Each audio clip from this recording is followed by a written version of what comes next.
healthy living. And you're invited actually to come to both. But I want to give you a little background on Evey. She is a certified holistic health coach, and she has 2 degrees, one in biology and one in integrated nutrition. And she works with clients as a personal guide to help them achieve more energy-filled, pain-free life. And she is really a staunch advocate for healthy eating. And I know that there's so many people really in this company that are very focused on their health. So she has a newsletter, and you can sign up for that. She offers some free consultation and all that. So with the sign-up sheet, I just want to let you know everybody's name that's on there. I will send out the code for this. And if you do attend this afternoon session, you just really, the code only really works once, but you get 50 points, so that's good. So anyway, please help me welcome Evey Schweig. Well, thank you so much, Mary Ellen. Thank you for that wonderful introduction. I forgot to say. Go ahead. So I'm going to pass around. There's some healthy snacks around, so that I'm hoping as I'm talking, you'll be able to nosh. It's a pleasure to be here. I just love the concept that your company supports you in doing this, because eating healthy is a cornerstone to healthy life and being more productive and being more alert. So this is the beginning, hopefully, of some change and improvement. But anyway, so today we're going to talk about the 5 principles of clean eating. Just to get started, how many of you know what a health coach really does? Not surprising. Health coaching is a new area in the field of health and nutrition. We work with clients one-on-one or in groups or giving presentations such as this one to help clients achieve their personal goals. We realize that everyone is different, so it's not a one program fits all type of situation. We work to determine what those goals should be and help our clients do that by breaking it down to very easy steps that guarantee success. So on one hand, I'm educating about what nutrition is, but on the other hand, I'm coaching and encouraging. I'm an advocate. I also hold my clients accountable to what they say that their goals truly are. So as Mary Ellen mentioned, I started health coaching about 5 years ago. The way I came to health coaching is that when I was in my 40s, I pretty much found that I started getting some aches and pains. I had some weight creeping up. I didn't have the energy level to keep up with my kids the way I wanted to. And luckily, I had a friend who said, well, go to my holistic doctor. I wasn't so sure I was into that, but I went anyway. And the doctor, among other things, said to me, you need to change the way you're eating, and told me what to avoid. And I went, great, I'm set. I went out. I was back in her office 2 weeks later saying, I don't have anything to eat. So she helped me by giving me a couple recipes and sent me on my way. And I was determined through my own research, through reading literature, going onto the internet, to really figure out how to eat healthier. And about a year later, I realized, wow, I feel better, I look better, I have way more energy than I did. And I really would like to help others understand how to do this without the amount of energy that I needed to expend to learn how to do it.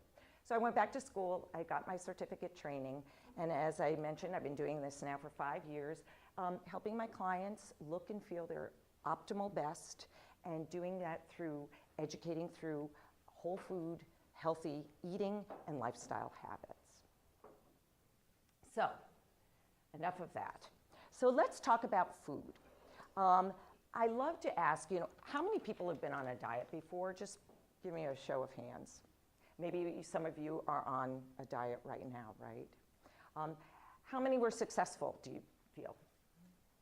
okay, not as many, right? It works for a little while, but then it doesn't. Well, it's not surprising. A lot of people are on diets. 54% say that they're on a diet right now. But diets don't work.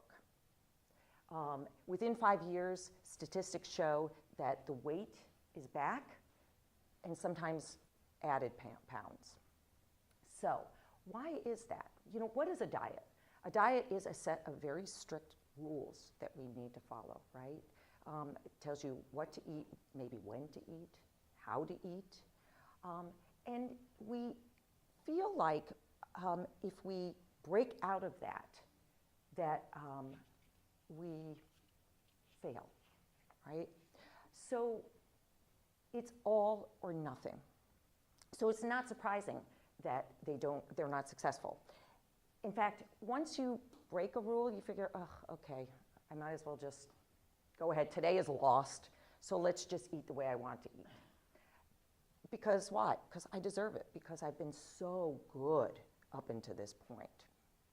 So I like to think of this as what I would call willpower. But what if there was a different way to think about it? What if there was a way that was more balanced, more self-loving way of thinking about how you're eating, where no one's telling you what to eat, that you are actually making your own decisions so that there's no strict rules to follow. In a way, it's a little bit more difficult to be this way, right?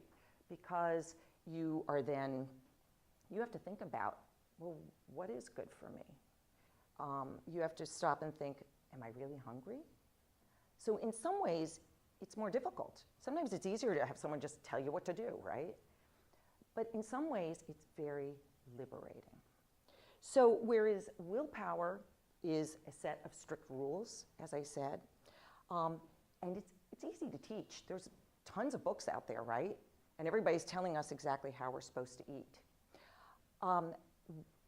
Mindfulness requires us to tune into our own bodies. And everyone is different, which is why all of these diets don't work. It's because each body has different requirements. We have different body types. We burn calories differently. Some of us are more efficient getting protein from a vegetarian-based diet, where others are better at a mixed diet. So with diets, it's all or nothing. And if you break a rule, you feel like you fail.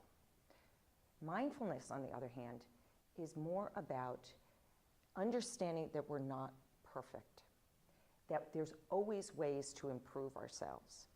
If we decide to have something, it's because we made a mindful decision that we thought about. Whereas diets can almost get into compulsive behavior. I don't know about you, but as soon as you feel like you're doing good, you're afraid to go back to the way you used to eat. So it's a scary proposition. You feel guilty if you want to have a piece of cake, say. But with mindfulness, this is more about long-term change. So where you're in it and you're in control. So let me just give an example, if I can. Say you are going to a birthday party, good friend of yours, and you're on a diet. And you go, oh my gosh, cake, right? That's the first thing you think about, because every birthday celebration has cake. And number one thing that you're not eating on a diet is cake. So you can do two things. You can decide, I'm not going to eat that cake because, gosh darn it, my willpower is strong. But then you feel like you're left out. Like, why can everybody else eat cake and I can't? The other thing is, you can say, okay, I'm going to have cake, but then you broke the rule and you feel guilty. You feel like, my willpower wasn't strong enough. Let's look at it mindfully. If you're eating mindfully, you're thinking, all right, I know there's going to be cake. I've been eating well. I want to help celebrate my friend's birthday. I want to be social and be part of the group. So I will have a piece of cake. You know, maybe you decide you only want a couple of bites of cake. Maybe you decide, sometimes I go and I have the whole piece. It depends on how you're feeling that day. But this is the difference between the two, is that you made a decision, you thought about it beforehand, and there was no guilt involved because you were in control of that decision. So how does that relate to clean eating, right? Well, I equate clean eating to mindfulness is a basis of clean eating. Clean eating deals more with feeding your body the right fuel to give you the most energy, all right? It also means that you want to eat foods that are nutrient dense. Nutrient dense means that they have the vitamins, minerals, the fat, carbs, proteins, everything that we need to have the most energy with the least amount of empty calories. Empty calories are those calories that all they do is give you energy.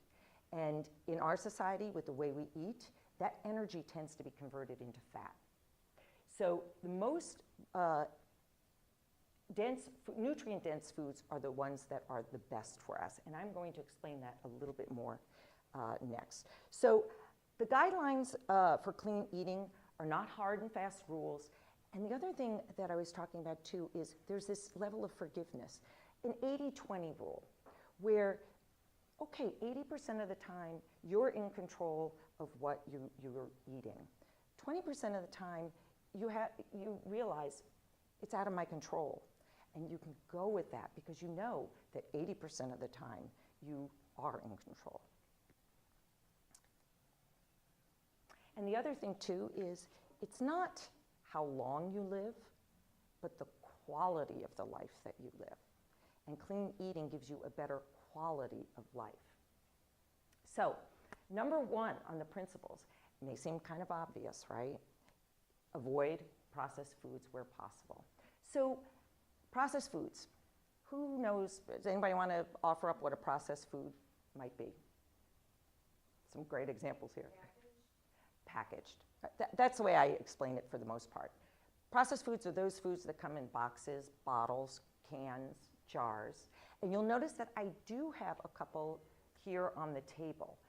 But those are items that I have very carefully selected and looked through and seen that there's a limited number of ingredients. And the other thing is, it's really important, is I can identify those ingredients. So the other thing about processed foods is, processed foods are made to be convenient. We're in, especially, you know, you're working hard, you get home, you want your food quickly.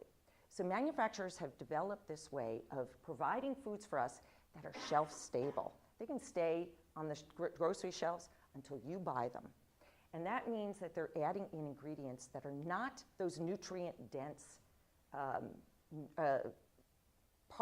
foods that I was talking about, right? They are fillers, they're things that add color, because if it sits for a long time, it's going to lose color.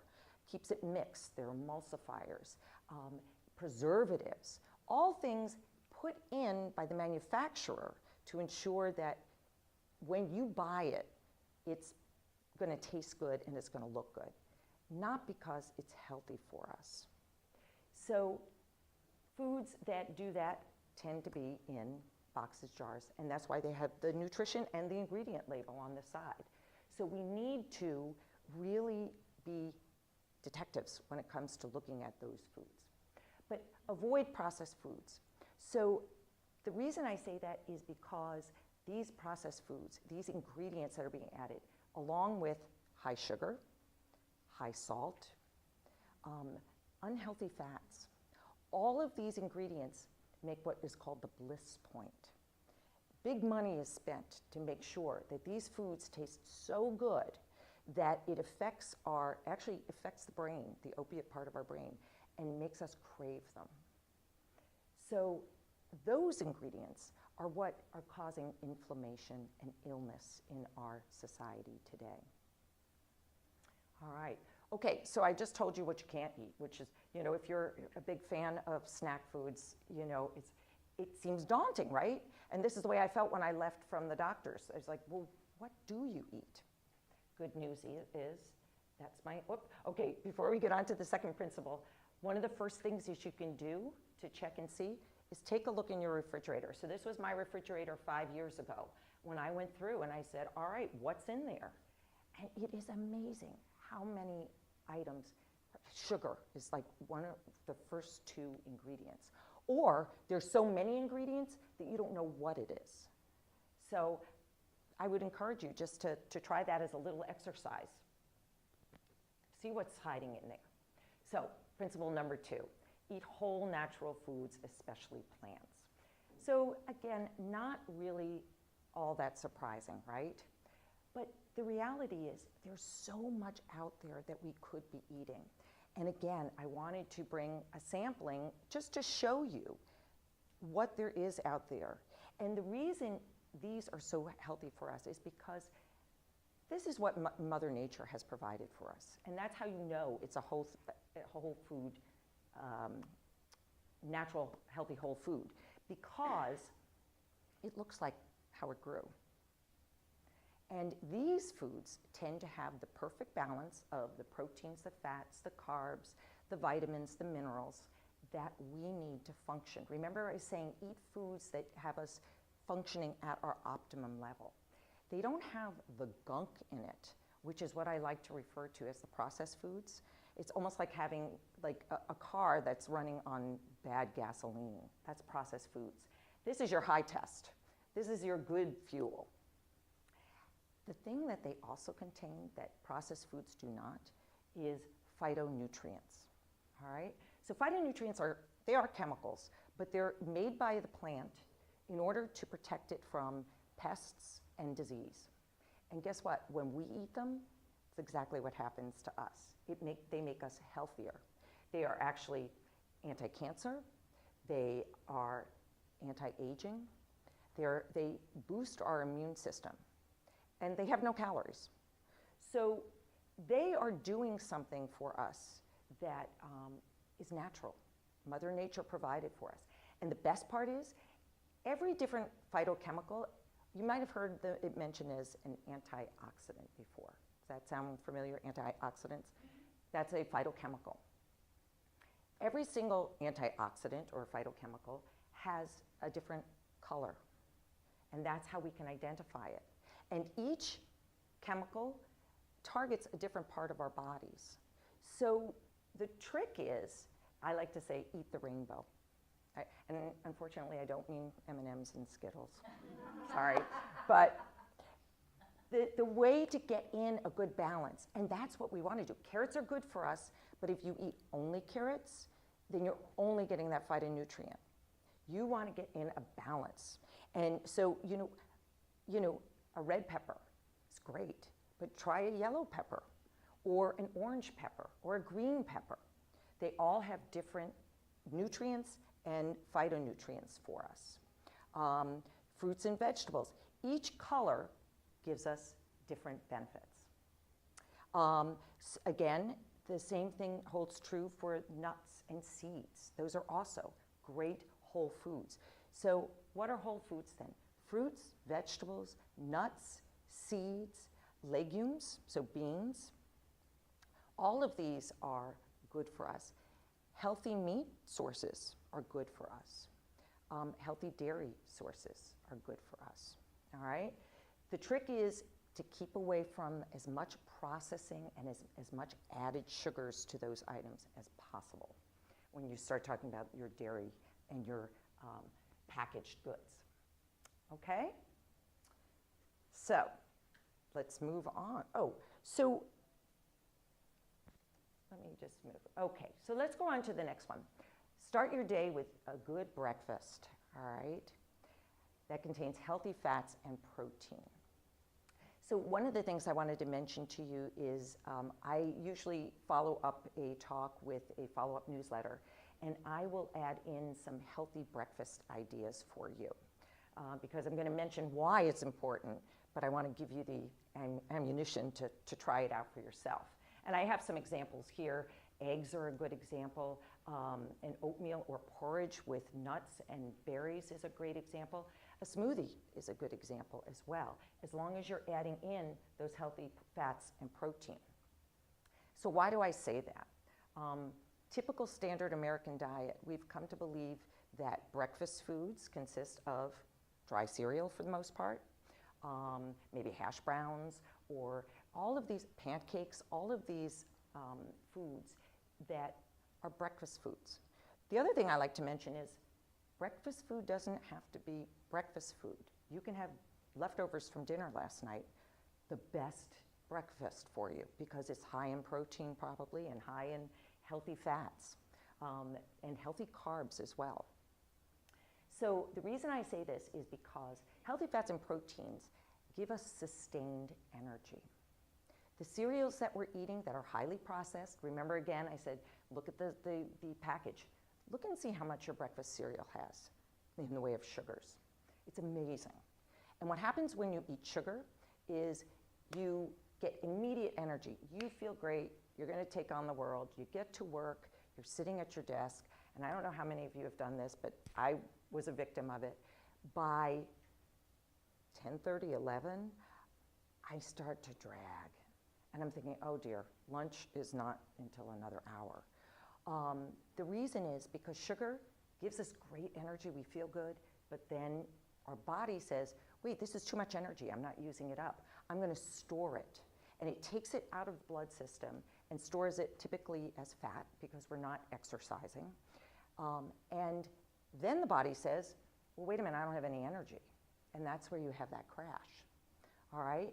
And then how does the body know to get more energy? Sugar. It's saying, I need something sweet right now. So I don't know about you, but I remember when I was working at an office, 3 o'clock, that was my Snickers break. And I worshiped that break. Don't get in the way of me and my Snickers, right? Now I don't crave it at all. It's because of this, because now I know that I need to get those healthy fats and protein in early in the day so I have sustained energy. And you know, many of those diets that we were talking about, how many of them were, remember in the 80s or 90s, no fat, right? But we need fat. We need healthy fats, the kind that come from, again, Mother Nature. So what kind of fats am I talking about? We have olive oil, monounsaturated fat, really good for us, good for our heart. I'm sure you've heard all the good features of olive oil. But there's lots of different types of fats. Fish, for example, has omega-3 essential fatty acids. Essential means we can't get it on, we can't make it on our own. We have to ingest it. And omega-3 is not so easy to get. So cold water fish, like salmon, it doesn't have to come in this shape. You can get it from a can. You can get, sardines is another great source of omega-3. And I know you're all going, oh my God, sardines, really? Until I started eating this way, I didn't realize sardines, if you like smoked fish, that's what they taste like. It's not like anchovies or very salty. I would encourage you to try it. I put it on a salad and have it that way. But my next, on my newsletter, I'm going to try to get some recipes out there of like how to use canned sardines. I do have a great recipe, and I think it's in the recipe file there. This is tuna, but tuna is also a very good source, but salmon is better for omega-3. And I have a recipe for a salmon patty that you can make using canned salmon. Keep in mind, it tastes a little bit different than fresh salmon, but it's very good and very quick and very easy. You can make it, make enough ahead of time so you can freeze it. Makes for a nice quick meal, especially when you're coming home late at night, to have something to look for. So that is good. Another one that is very controversial has been coconut oil. Coconut oil actually is a saturated fat, and we've heard saturated fats are not good, but it also contains lauric acid. Lauric acid actually is very good for us. It's an antibacterial, so it boosts our immune system. It also contains medium chain triglycerides, which they've shown can be readily assimilated by our liver and changed into ketones. And ketones can be used by our brains for energy, as opposed to glucose, which is usually, that's where the sugar energy comes from. So they're actually doing research now on Alzheimer patients that they're finding that because Alzheimer patients can't use the glucose, that this ketone might be a way for them to feed their brains and prevent the damage done by Alzheimer's. But so excellent sources of oils, again, nuts, walnuts in particular. Remember I was mentioning that omega-3? Walnuts and pecans have a great level of omega-3 fatty acids in them. Almonds, nice source. They also have some protein in it as well, which leads us to talking about protein. Again, the salmon is a great source, fish is a great source of protein. Grass-fed beef. Before I was doing, so I grew up, my dad was a butcher. So we had a lot of meat in the house. But, and it's kind of hard to talk to your dad about this, but Dad? I try now to do grass-fed beef. And there's a lot of companies online that will just deliver it right to your house. Whole Foods will do it. You know, it doesn't have to always be grass-fed beef. If you're not doing that, organic beef is better than conventional beef. The reason is more omega-3s in it, less fat. So naturally less fat in it. So, you know, again, that's where I'm talking about healthy sources of your proteins. Eggs, for the longest time, vilified because of the cholesterol in it, right? Now the USDA has come out saying that eggs are off the do not eat list. Their findings confirm that eating cholesterol does not necessarily contribute to your serum cholesterol levels. Having said that, there are still some hyper responders that they're doing research on. So if you are on any kind of medication, you want to check with your doctor beforehand. But perfect source of protein. The egg whites in eggs are a perfect source, a perfect combination of all the amino acids that we need. It's one of the most easily assimilated proteins that we can eat. I like to put some powdered egg whites in smoothies if I'm making a smoothie for breakfast. That's a great way to add that protein that you need. Beans, great source of protein. If you're a vegetarian, you want to have as many protein sources as possible. A little harder to get protein from beans than from meat sources. In order to do that, you really need to have a good balanced diet. Make sure you're getting in your grains with your beans. However, having said that, there are some grains that are perfect balances. One is chia, which is a protein. You can put that in your smoothie in the morning as well and get some protein. The other is hemp, so as a combination. So those have the perfect combination. Quinoa is another one that has that perfect combination of amino acids and is a protein source for us. So let's move on to principle number 4. Pretty obvious. Drink water. Looks like you guys are pretty stocked there, which is good. So you're ahead of the game. Water, we're 60–70% water. Our bodies are made up, every cell of our body contains water. And we need that in order for the cells to work efficiently and function properly. Water helps take toxins out of the body. Typically, 8 glasses of 8 ounces a day is the average. For people who sweat more than others, they might need more water. And because everyone is different, listen to your body. If you're feeling thirsty, chances are probably pretty good that you are dehydrated already. So you want to keep a supply of water on hand all the time. And I saw one water there that had fruit in it. Great way to make water taste good. It's delicious. There's And that, raspberries and lemon. That's fun, I know. You better guard it because everybody's going to go running for it after this. But a great way to encourage you. I actually just have a pitcher of water with lemon slices in it on my counter because I don't tend to think of it, but if I walk by and I see a visual, like having a water bottle on your desk, that would be something that would encourage you to drink more. And the last but not least is plan ahead. And I love that cartoon. So what do I mean by that? Planning ahead, like anything else, you have a big presentation. What do? You prep. You make sure you have all your paperwork, all your facts, everything in line so that when you get to the presentation, it runs smoothly. Same thing with you're having guests over for dinner. You know, are you in your refrigerator last minute going, gee, I wonder what we should eat? No, you need to plan ahead. So like any important event in your life, you need to plan ahead. So I work with clients to have them start thinking this way. One way is to stock your pantry, all right? You're getting home late from work, you don't have a plan.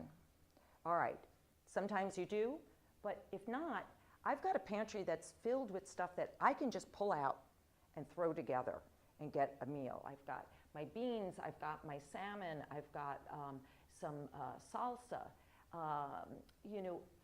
coconut milk. Coconut milk in a can is really good.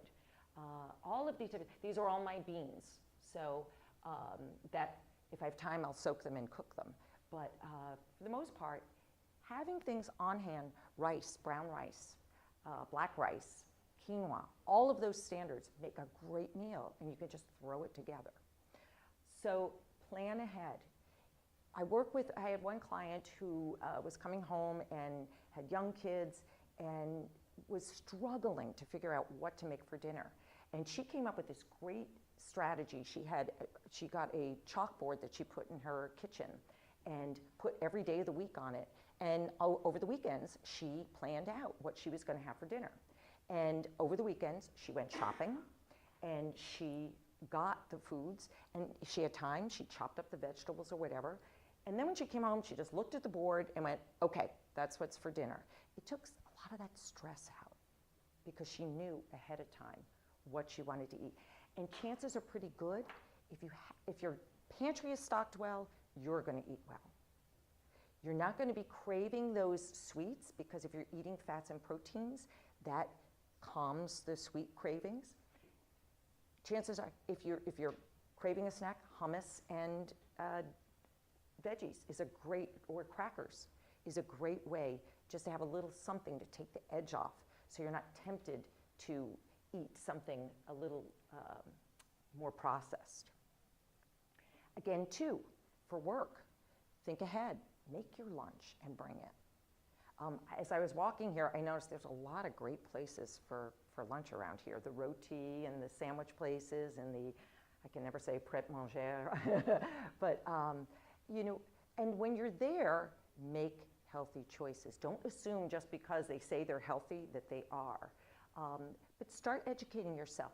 Start thinking about clean eating and eating things that look more like Mother Nature provides. So you'll notice that as I was talking about this, there were some things that I wasn't talking about. I wasn't talking about counting calories, okay? When you start adding in, I like to think of adding in and crowding out. I'm adding in healthy vegetables, so I'm not hungry. I'm not getting those cravings. That crowds out the junk food that I might normally be eating. I don't have strict rules. My pantry's full. I can pull out from that pantry whatever I want because I know what I put in there is good for me. It's healthy for me. So there's this calmness that comes with that. What it is about is, again, making mindful choices about the foods that you eat and buy, the foods that you bring into work. Make a snack for yourself. Another great snack is make a trail mix of raw nuts, some coconut flakes, a little bit of dried fruit. That is healthy, satisfying, has healthy fats, has protein for you. much better than those Snickers bars that I used to be eating. And they're still good, I know, but I don't crave them anymore. And start looking at the nutritional value of what you're eating. Because, as I said, manufacturers do not have our health in mind. Okay? So just to summarize, what did we say? You want to eliminate as many of those processed foods as possible. You want to start looking to where you can add in some of these whole foods, especially ones that can add protein and fats for you. You want to drink your water, and you want to have a stocked kitchen so that when you do get home and you do have cravings, you have a healthy choice to go to. And that's pretty much it in a nutshell. I'm going to pass out, Evey prepared fabulous handouts for us, like what to stock our pantry with, great recipes, healthy proteins and all that, and I'm going to pass that out, and we can pass the food again. My question to you is dairy. So Okay. you hear good and bad about dairy. What is your take on dairy? Dairy is a complicated one. I do not do dairy. Why? Because I have allergies, all right? So, and my allergies are not lactose intolerance, and it's not the casein that is in dairy. It is, I have seasonal allergies. Seasonal allergies elevate my immune system. So I find that when I do dairy, it's very mucus producing. I get sinus infections, and it's just, my body is sensitive because it's in a battle against something, and when I introduce dairy, it's just one more thing, and my body is already on high alert, so it causes problems. So when I talk with clients, I suggest that they do an experiment. Go off of dairy for 2 weeks and see how you feel. There's lots of studies, there's lots of controversy that goes on. Many studies talk about the casein. Casein is the protein that's found that they find is addictive just like sugar. So others, it's the lactose. So for some people, doing say like a yogurt or a Greek yogurt is fine because the yogurt pre-digests the sugars and it makes it easier for you to digest. So again, everyone is different. The other thing too is if you have access to raw milk, findings are, studies show that the pasteurizing of milk denatures the proteins, and that's what's difficult for us to digest. So there's a lot of literature out there. I suggest when I'm working with a client, let's do a test. If you can do this for 2 weeks, let's see how you feel. See if your congestion goes down, whether your brain fog clears up, whether you have better energy levels, whether your joints stop hurting as much. It's a little controversial that way.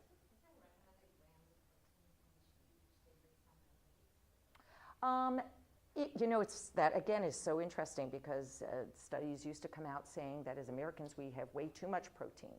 However, women, as they get older, tend not to eat enough protein, especially postmenopausal.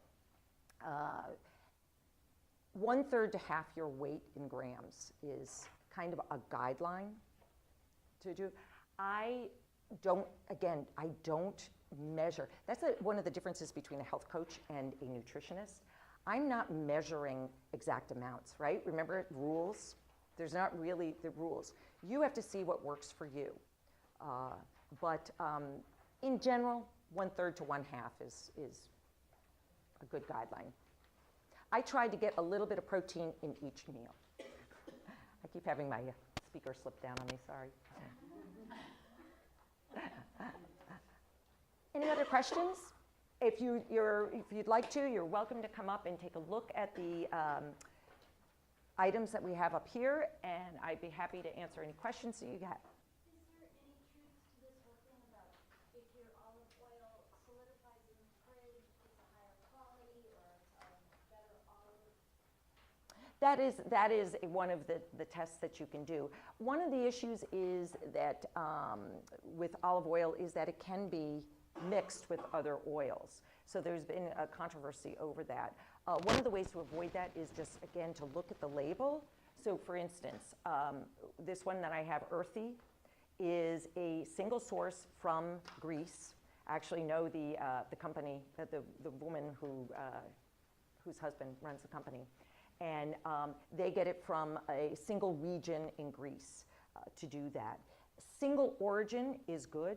Surprisingly, the Costco organic olive oil has rated pretty well by Consumer Lab. Another one is Trader Joe's organic, has been rated fairly highly. They tend to, the ones that are better tend to have a date on them and a area, a region of where they were packaged. And I think more than anything else, that's probably a good way to judge whether you're getting a good olive oil. Putting it in the refrigerator, it really does solidify. Because I do the same thing with my olive oils too. If I know that I'm not using them, I store them in a dark, cool place. But sometimes if it's a big container, I'll put it in glass, because I don't like it in the plastic. I'll put it in glass and I'll put it in the refrigerator. Then again, you have to take it out and let it thaw and liquefy again before you use it. What about, is extra virgin, is one better than the other? Extra virgin or just regular? Good question. Extra virgin versus a light olive oil. Extra virgin is the first pressing. So what you want is the first cold press of an oil. And that's the other thing too. You'll see a lot of times now in the manufactured packages, they're talking about cold press. That's actually better because heat denatures the oils. Olive oil, extra virgin olive oil, is cold press. It's the first pressing. It tends to have a lot of the solids in it, so it'll tend to have color to it. Sometimes it's actually cloudy. It has the most flavor. So it is nutritionally very good for you. As you go down, so for instance, if you're cooking, you can cook with light olive oil, but that light olive oil has been heated. And in order to extract the very last bit of olive oil from those olives. And you'll get stages in between. So, there's, I think one is Evey, the extra virgin, then you'll get just olive oil, and then you'll get like the light olive oil, and there might be a couple in between. The lighter it gets, the more processed it is. So olive oil for, say, sauteing is fine. If you start to see it smoking, it's denatured, so it's not good.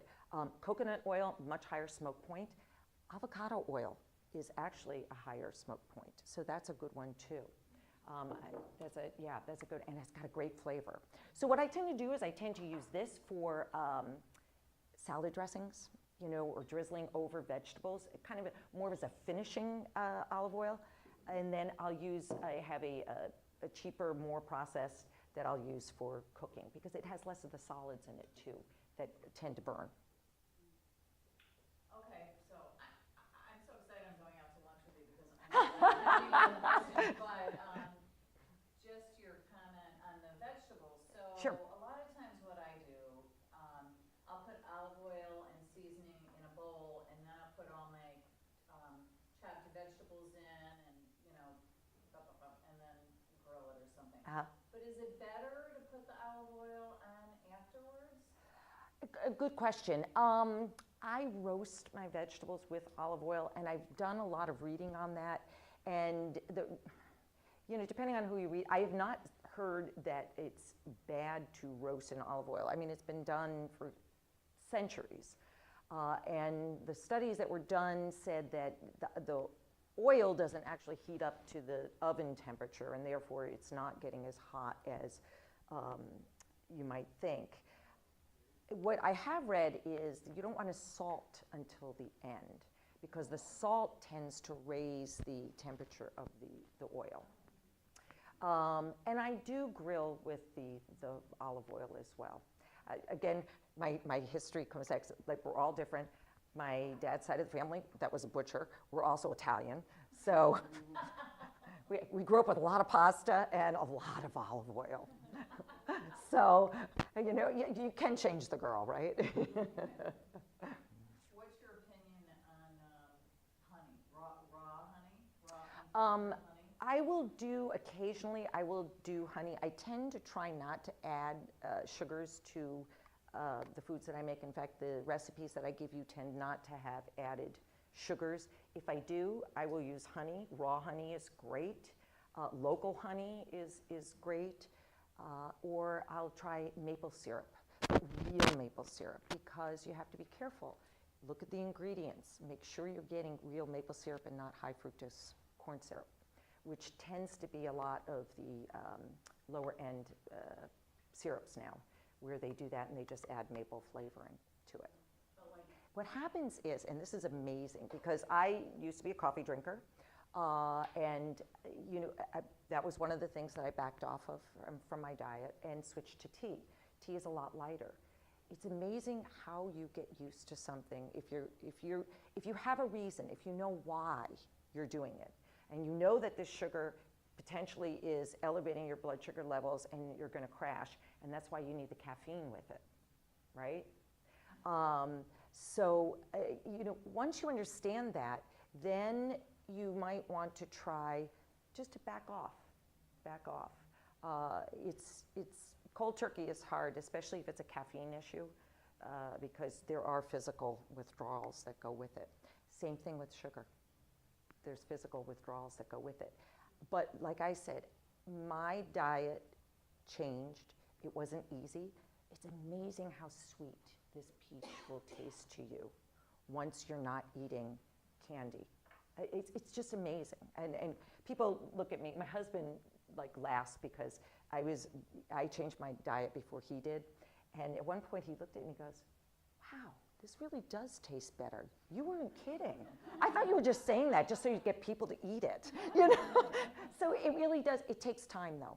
Your taste buds do change. How about for baking? Like, what sweetener do you use, or what kind of flour do you use? Good question for baking. So I don't eat as many baked goods as I used to. I don't do bread anymore. But I will do occasionally, I'll do like a banana bread or something like that, blueberry muffins, but I'll do it with coconut flour or almond flour. I will add maple syrup or honey in place. Occasionally I've used coconut sugar, which has a lower glycemic index. It has fiber in it, but it's still sugar, and I know that. So I try not to consciously be adding in sugars into my diet, and I do back off of the amount that most recipes have, because I just find now, for me, it's almost too sweet. I have a question. Sure. Frozen foods. Okay, frozen foods. I've Okay. always considered them like processed foods. Okay. But I guess you do have to look at the ingredients and everything like that. So we've always stayed. So good question. Because they do have a lot of sodium, I think. Right. So what happens is when you're starting to look at so let me just break it down a little bit. So frozen foods, frozen vegetables, frozen berries are fine. Actually, studies have shown that they have a nutritional value that is equivalent or better than something that you're buying at the grocery store, because they are flash frozen at the peak of the season, and the nutrition tends to be maintained. So that's one thing that I would say, that's great. When it comes to like the diet foods or the packaged meals, I would be very careful, just for the reason you said, higher sodium. Again, they want you to buy the product. They're not concerned whether the sodium's too high or the fat content isn't healthy. They want it to look good, so chances are that, you know, they're adding in fillers or emulsifiers to plump it up, to make it look better, to make it seem more satisfying. You know, it's amazing how critical you'll get when you open up a package versus when you cook something. When you cook it, if it's a little bit runny, it doesn't matter because you cooked it. You know exactly what's in it. And you appreciate it more because of the effort that went into making it. So I would say, yeah, if you can avoid it, avoid it. I have frozen meals, but they're leftovers. So what I purposely do is, part of that be prepared, is I make more than what I know I need. Part of it's because I also came from a big Italian family that always cooked too much, but I'm always freezing it. And it's funny, you know, if you open up my freezer, I should have had a picture of that too. It's just, you know, frozen packages of, and I do use Ziploc bags, but, you know, just stacked high. Some of it's ingredients and some of it's pre-made meals. So, you know, I can go in and pull out a curry that I made with that canned coconut milk. Or go in and get some blanched green beans that I bought during the summer, knowing that they were in the peak of the season. And now in the middle of the winter, when I'm wondering what to have for a vegetable, I've got it all there. I do the same thing with my berries. I have berries every morning. So blueberries, I just freeze them, you know, when you can get a crate of them for practically, you know, pennies on the dollar, and then freeze them and pull them out all winter. Not as big as I want it to be. No, it's amazing. You know, and it's not huge volumes either, you know, but it's things fall out on me a lot. So thank you again. I appreciate it.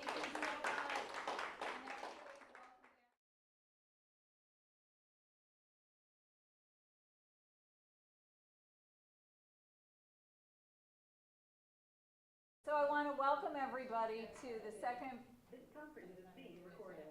excuse me, presentation today. This afternoon's program is on 5 secrets to a healthy and happy life.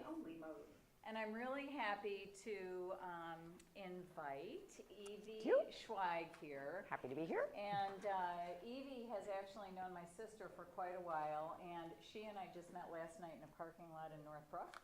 And I had the pleasure of having lunch with Evey today and also seeing her program this morning. And I'm like totally motivated to get back on track on really healthy eating. And Evey has a great newsletter that if you've signed in, you'll receive this newsletter. And she also does, she's offering for this group complimentary 45-minute coaching sessions. So as a little introduction, Evey is a certified holistic health coach with degrees in biology and integrated nutrition. And she works with clients to personally guide and help them increase their energy, have a pain-free life, and is really a staunch advocate for healthy eating.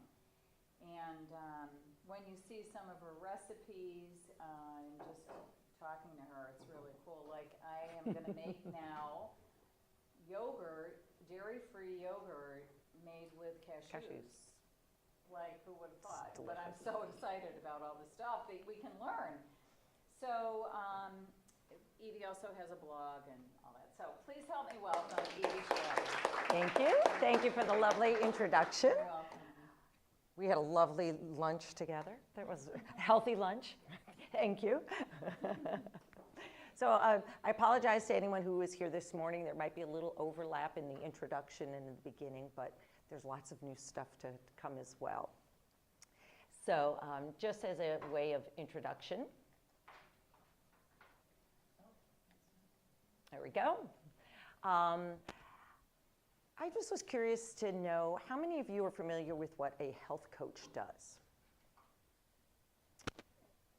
Not surprising. Okay, we got someone over here. Health coaching is a relatively new area in the field of health and nutrition. So it's not surprising that many of you have not heard about a health coach.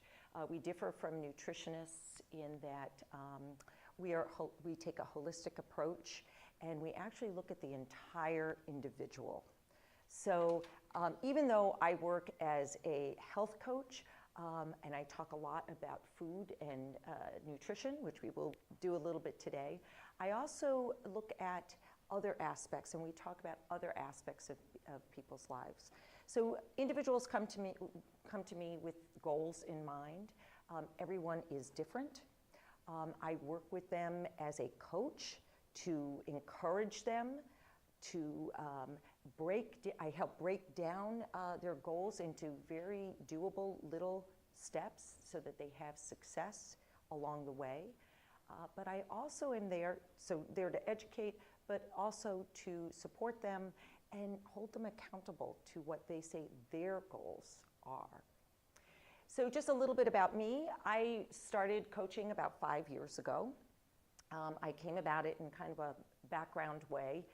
In my 40s, I was noticing that I was getting some aches and pains, wasn't as energetic as I had been before, gaining a little bit of weight and not being able to take it off.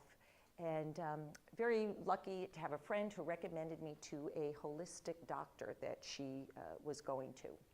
And I went to the doctor and got some great recommendations, and one of which was to change my diet. And so she gave me a list of things that I wasn't supposed to eat and sent me on my way. And I was so invigorated and ready to go, but realized very quickly that I didn't know what to eat. She told me what not to eat, but not what to eat. So I went back to her and I got some recipes from her, and that started me on my journey to investigate on my own, reading literature and going into the internet. And about a year later, I really realized that, wow, I'm feeling so much better.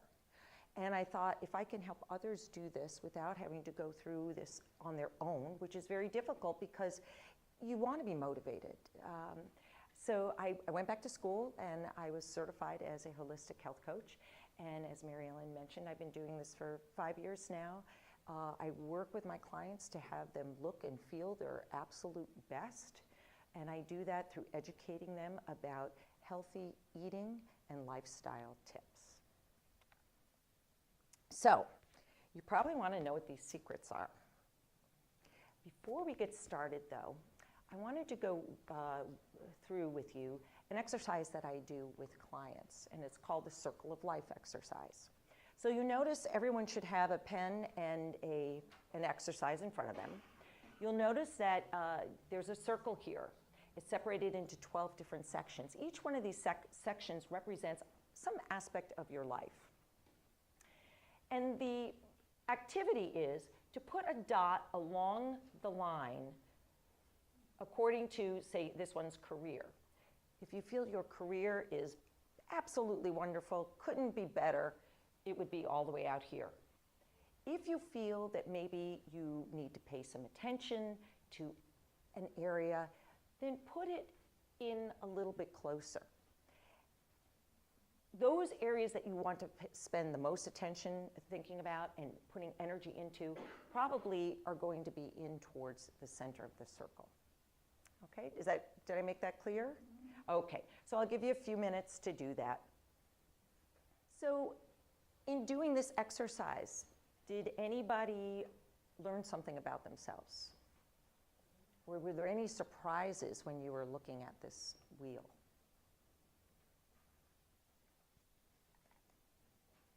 Did anybody have a complete circle? I don't think I've met anybody who's had a complete circle. In fact, a lot of our lives are pretty bumpy, all right? So ideally, we would like a nice round circle so our life runs smoothly, right? But the reality is, it's a bumpy road for many of us. And these areas are something to think about as I'm going through my talk, and we'll come back to this exercise afterwards. Did anybody have any questions as they were doing it? Okay, good. So keep this in mind as we go through the talk, and we'll literally circle back to it, okay? Okay. So secret number one, get back to the basics, start cooking. Not such a big secret, right? But one that's so difficult for us to do. You really are what you eat, which is not so great for a lot of us who are eating the standard American diet, which has been referred to now as SAD or SAD. Standard American diet, our lives are so busy, right? We're working real hard, we get home late at night, we're burning the candle at both ends.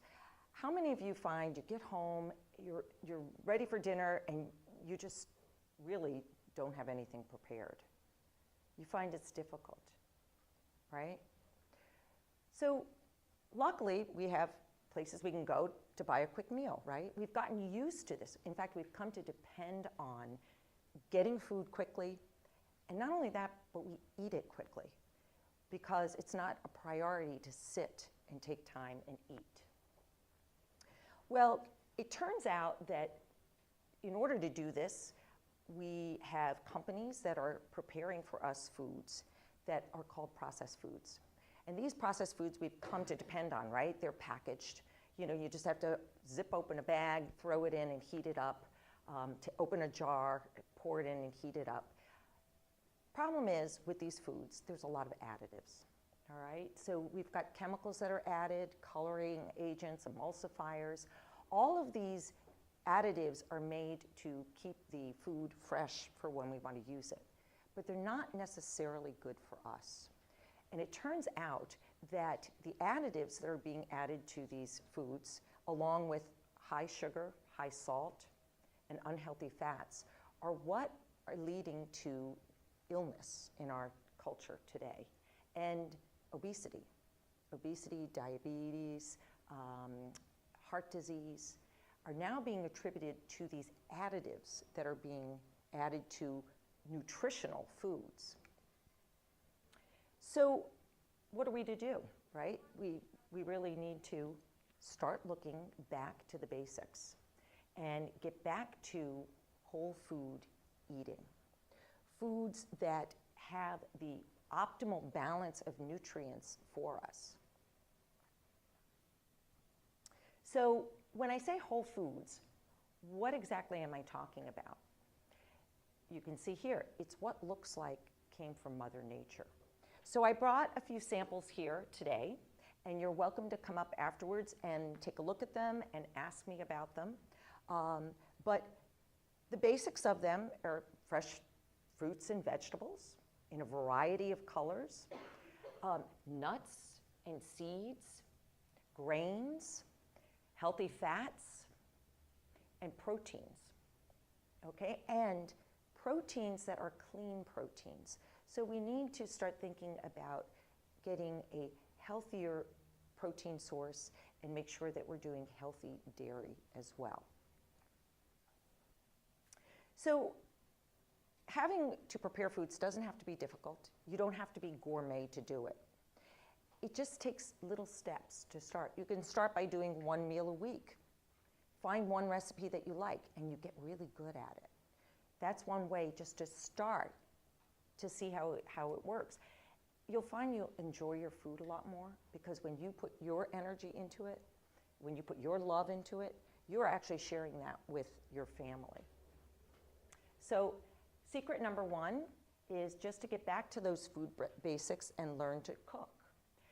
Another thing too, before we get on to secret number two, is at the workplace, you can do this as well by taking some time the night before and deciding what you want for lunch. Now, you can do that two ways.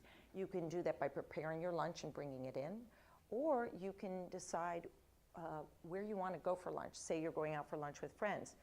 Look up the menu on the internet and decide ahead of time a healthy option. If you make the decision ahead of time, studies show you're more likely to order that and not do an impulse or look at what your friend's ordering and order what they're ordering. So just some tips. The other thing too is have a healthy snack in your drawer at work at all times so that when you do get hungry during the day, you will have the option of a healthy snack rather than being tempted by something that's in the vending machines. Okay? All right, so secret number two. All right, move your body, okay? Physical activity. And when I say physical activity, it doesn't necessarily mean strenuous exercises. Although if you enjoy doing that, that is fine, it's wonderful. But remember how I said that everyone is different? Well, everyone's body type is different, and it calls for different things. If you have a body type that has pent-up energy and needs to get out and run, That's great. Maybe you have a body type that responds better to a yoga or something that's calming, maybe swimming. The trick is to find out what's right for you. Turns out Goldilocks had it just right, you know? Not too little, not too much, just right. And studies show now that functional movement is actually just as good for us as some of the exercise classes that we do. So what does functional exercise mean? It means, you know, getting your heart rate up and getting out of your comfort zone, but doing it with day-to-day activities. So cleaning the house, as much as I hate to do that. At least there's a positive aspect to it, right? Walking up and down the steps instead of taking the elevator. Maybe it's parking farther away in the parking lot so you get a few more steps in during the day. All of these things add up, and studies have shown that you don't have to do an hour of exercise or half an hour of exercise all at once. If you break it up into little increments, it is additive, as long as you get your heart rate up and you get out of that comfort zone. Break a sweat. So a lot of different things you can do. You can do these in the office. In fact, I have a list of some tips that you can do in the office that might encourage you or give you some ideas of some things, little things. Using the restroom a floor up or a floor down if you can. Using the printer a little bit farther away from your desk. Standing up every now and then when you're on the phone. All of these things add up. So secret number 1, get back to the basics. Secret number 2, get physical activity. Not all that surprising, I would think you'd say, right? But let's go back to that circle of life that we were looking at.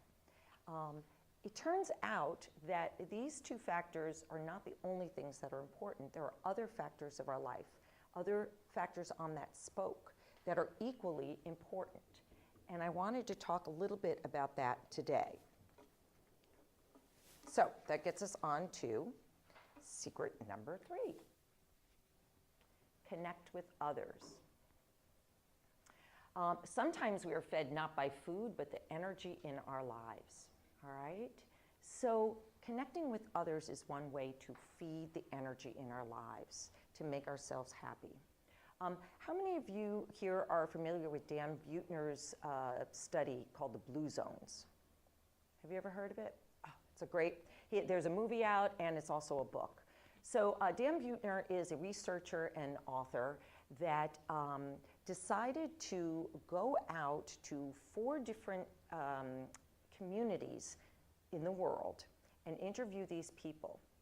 He did this along with National Geographic and the National Institute on Aging, expressly because these communities tend to have people that live over the age of 100. And not only that, but these communities didn't suffer from the same illnesses that we have in our first world communities. Obesity, osteoporosis, heart disease, Alzheimer's. So surprisingly, these people were living longer and living very happy in their old age as well. So what he found was some things that were not earth-shakingly surprising. Their diets consisted of mostly plant-based food. So even though in these cultures that were spread all over the world, they ate very different types of food. They tend to be plant-based. Their life required them to remain physically active. So remember I was talking about that functional motion. They found that these people worked hard. And also they didn't smoke. So those 3 aspects, you go, okay, makes sense, right? But the 4th aspect that he found is their connectivity. They found that all of the individuals were socially active throughout their lives. So even the elders had a role, and they stayed interconnected every day with people in the community. They either took care of younger children, they helped with the physical activity that needed to go on, or people came to them for information, for their wisdom. So it was this connectivity that he also cited as one of the reasons that they lived these healthy, happy lives. So how are we supposed to incorporate that into our lives, right? Because we don't live with extended families necessarily. The takeaway from this is that we need to stay connected, however that, in whatever way we can. For some people, it's being part of a church community. But it's important for us just to reach out and interconnect. It helps relieve stress and keeps us happier. So, if you've lost touch with friends over the years, maybe you've lost contact with some friends, maybe now is a time to think, maybe there's a reason that I really want to reach out to these people again and reconnect. Okay, so that was connectivity. Secret number 4, spirituality. Spirituality means so many different things to everyone. And a lot of people initially think, okay, church and God. And for many people, that is a very important aspect of their spirituality. But when I talk to my clients about spirituality, it has more to do with your purpose. Having a purpose that you can share with others.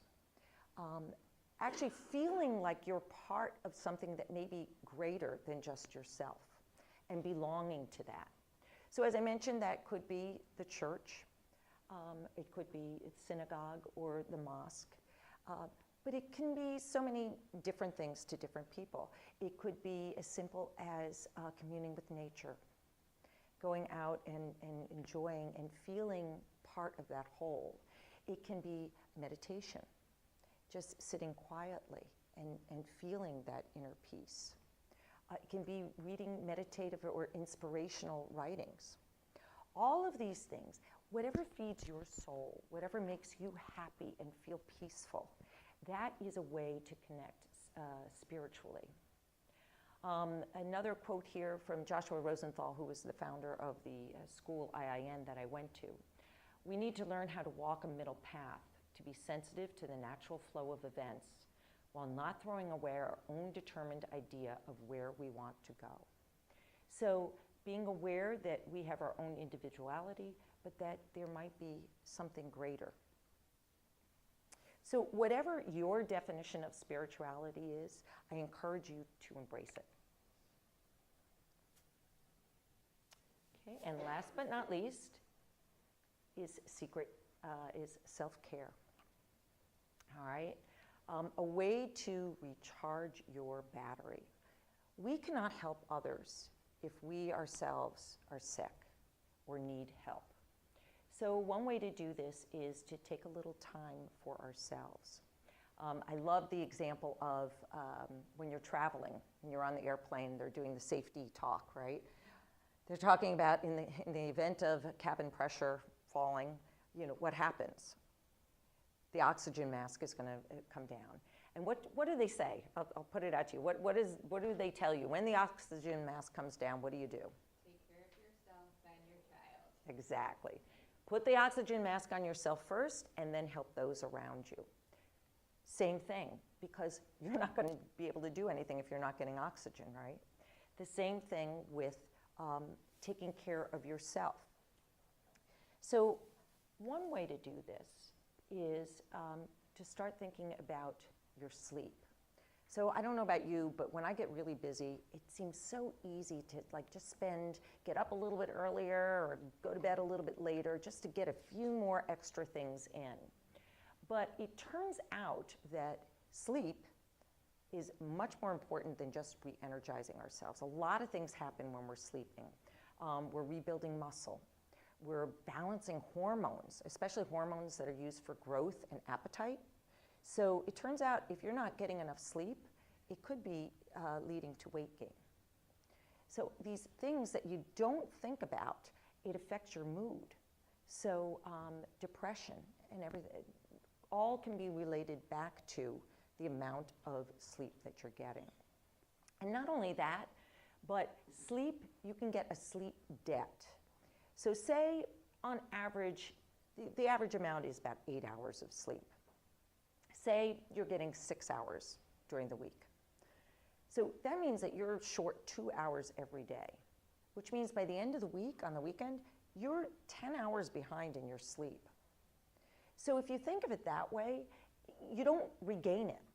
It just stays lost. So you really do want to try to think about a routine that helps you to get to sleep relaxed every night. And a lot of times we do things that keep us from doing that.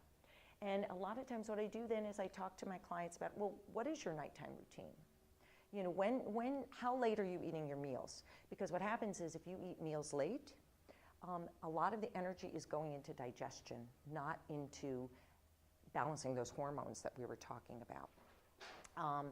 If you exercise at night, the type of exercise that you do affects whether you can get to sleep. It tends to energize us and gets our adrenaline going if we're doing very physical activity. However, if you're doing yoga, it is calming and relaxing. Meditation is a great way to calm the mind, to get ready for bed. Taking a nice warm bath is another way. Throw in some essential oils like lavender, and you've got a double bonus there.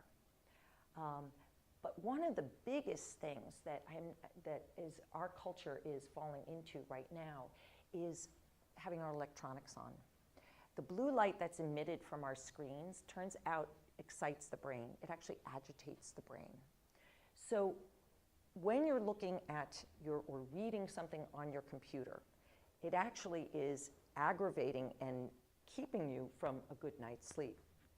Ironically, reading from an old-fashioned book, I don't know how many of you do this, but I do. You know, after 2 pages, you just can't keep your eyes open, especially if it's very technical, right? So if you can, turn off the electronics. With a few of my clients, it's the texting, it's the emails. And you know, we've started a routine. After a certain hour, you just can't do it. And I don't know for business, you know, sometimes but you'd be surprised if you started as a routine that you're able to change. It's a habit. It's a compulsion. So just some things to think about. Bedtime routine. I mentioned that sleep helps calm, but the other thing in terms of, let's see if we can get back to our self-care there, is I was talking about sleep and stress. Cortisol is the stress hormone. So when we're under stress, cortisol is produced. Cortisol is our fight or flight hormone.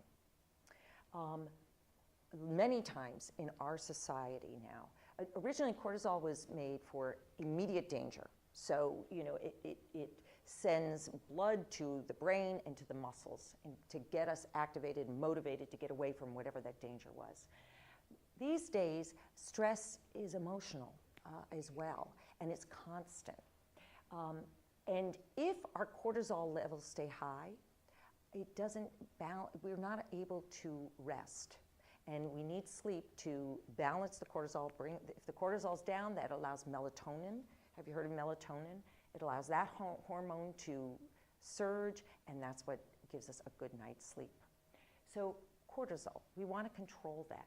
Some other ways to do that, basically take the advice we give our kids and give ourselves a timeout, right? So what does that mean? 20 minutes, 10 minutes, 20 minutes. Do something that you like to do. And again, everyone is different. It could mean, you know, reading a book, listening to fun music, dancing to that music. It's even better, right? Whatever it is that calms you. could mean just going out for a walk. So during lunch, while you're here, go out for a walk, enjoy the sun. Whatever it is that allows you to bring those energy levels, actually rejuvenate the energy levels and bring the stress levels down. And another thing I wanted to say, concentrate on the positive. So you're taking time out, but I had a client one time who constantly felt like the world was against her. And she didn't know why. She didn't know what she was doing.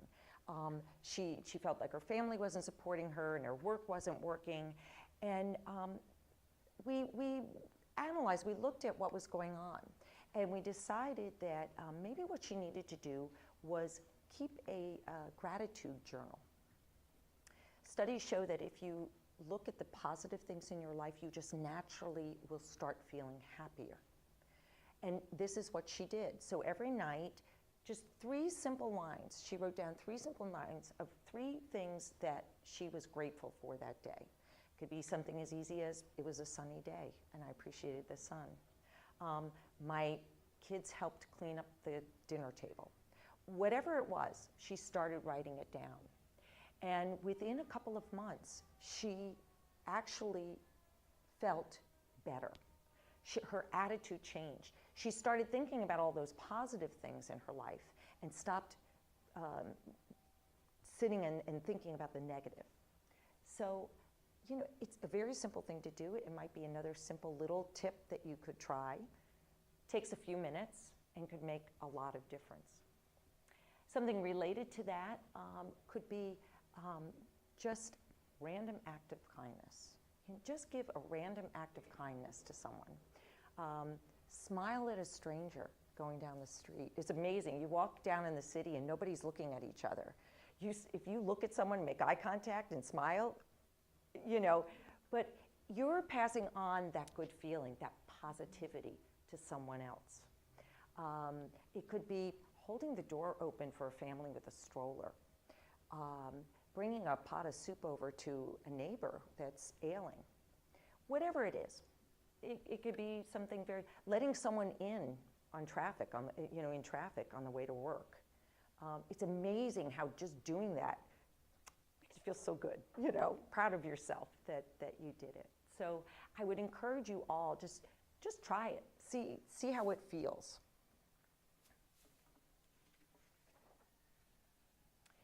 So I also handed out in your packet then a little self-care quiz. And I don't know that we have the time to do it now. Okay, yeah. So why don't we do that then? So how are we doing? Is everybody done? Okay. So any surprises when you were looking through this? Were you surprised at some of the questions that were being asked? Yeah, maybe. There's a lot there. As adults, as caretakers, especially, we are in a position where, we're taking care of elderly parents, we're taking care of children, we have work requirements. There's a lot of different pulls on us. Who did better than they thought? Okay, good. All right. Well, that's great. So this is just one of the secrets, just to look back. Whole food, get back to the basics. Get back to the food from nature. Get moving a little bit, no matter what that means for you as an individual. Everybody's body types are different and they respond differently to movement. Find what works for you, whether that's an organized class that you'd like to take. If you're motivated by other people, do that. If you're motivated by yourself, listening to headphones, do that. Connect with others, right?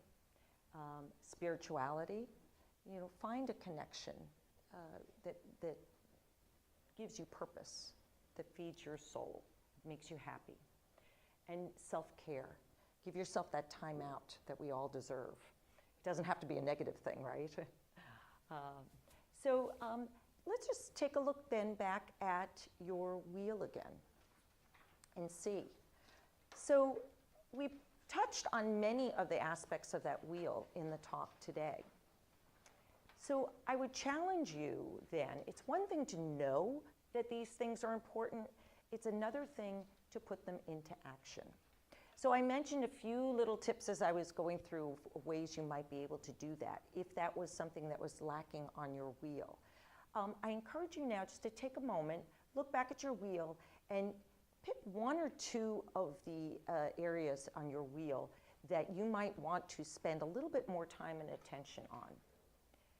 And think about a way that you could strengthen and push that dot outwards a little bit on your wheel. Well, good. I hope this challenges you to start thinking about your life as well-rounded. And it would be really interesting, keeping this in mind, to take this activity, do this activity again in, say, a month or two, and see if you get the same results. And if so, maybe recommit yourself to just trying to do, one thing a week. Because that's the way it starts. That's what I do as a health coach. Work with clients, not to take the whole picture, because it's kind of overwhelming, right?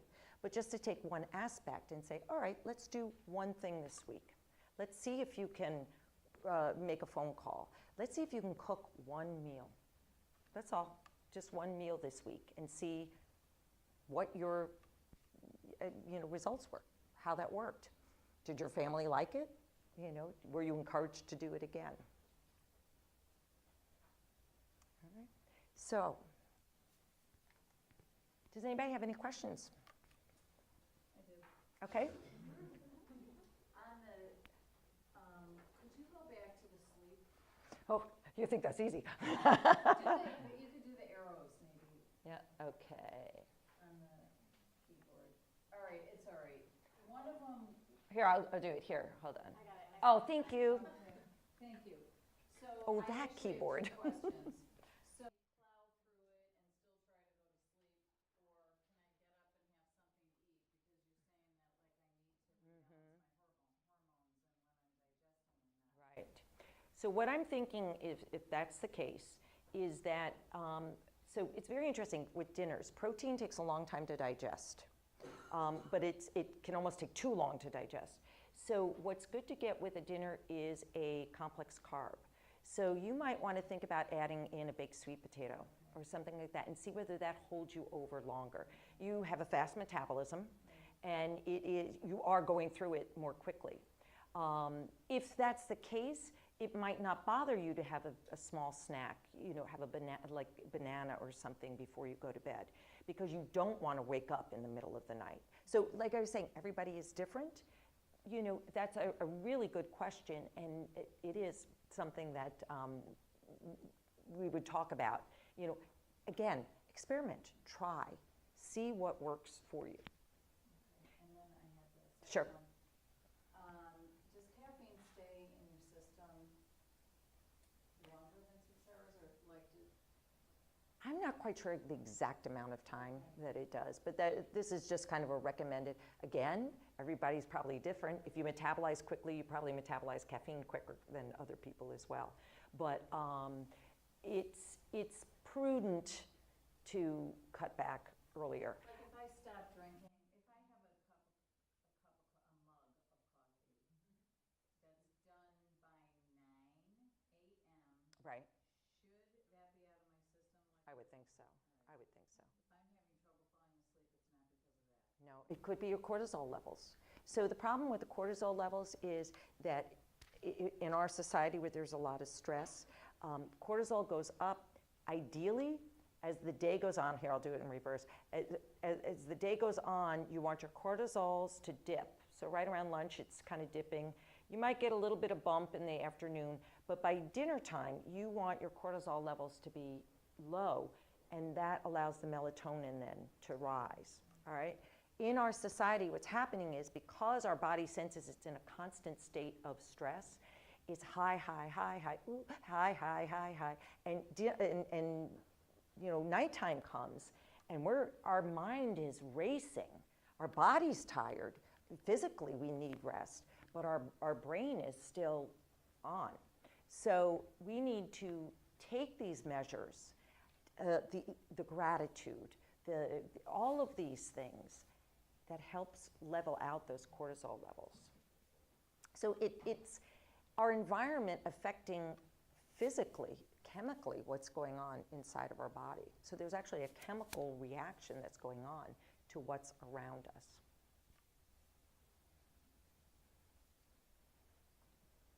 Any other questions? Anybody feel motivated to try something? Yeah? Okay. Very good. Good. Who's that author you mentioned earlier? Dan Buettner, Buettner, Blue Zones. You're welcome.